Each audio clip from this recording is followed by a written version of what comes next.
Аяқ ауыр кезде біреу келіп, атын бәлен қой деп айтса, оны орындау керек пе?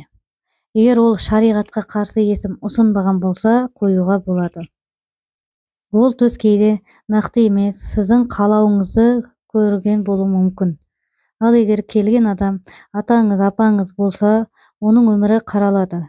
Тірі кезінде абыз болмаған адам түсінде өсиет айтуы күмән тудырады. Ал келген адам бейтаныс қарт болса, онда сіздің өміріңіз қаралады.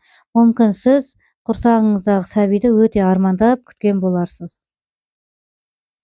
Ал келген қарт қорқынышты, ұсқынсыз болса, бұл берген есімді мүлде ұмытыңыз, немесе оған қарама-қарсы есім қойыңыз. Бұл және сіз баланы қаламай тұрған белгісі болуы да мүмкін. Тарихта аты аянмен берілген және аянмен дүниеге келетіндер белгілі болған тұлғалар.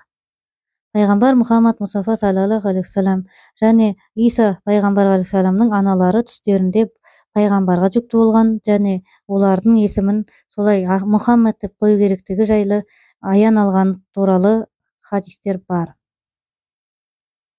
Смановтар әулетінің әкесі Шәкір Ишан өзінің түсінде 4 ұлды болатынын, олардың есімін Әбдішүкір, Әбдіжаппар, Әбдісаттар, Әбдіғапар деп қою керектігін аян алады. Алла олардан разы болсын. Нұрсұлтан Назарбаев өмірге келерде оның анасы түс көреді, түсінде ұлға аяғы ауыр екен және оның патша болатынын жорып, атын Нұрсұлтан қояды. Талантты күйші Нұрғиса Тілендиевтің де анасы дүниеге ұл баланы әкелетін және оның атын Нұрқисса деп қою керектігін түсінде аян арқылы алады. Ал сіз аян түс көргенсіз бе және ол есімді қойдыңыз ба балаңызға?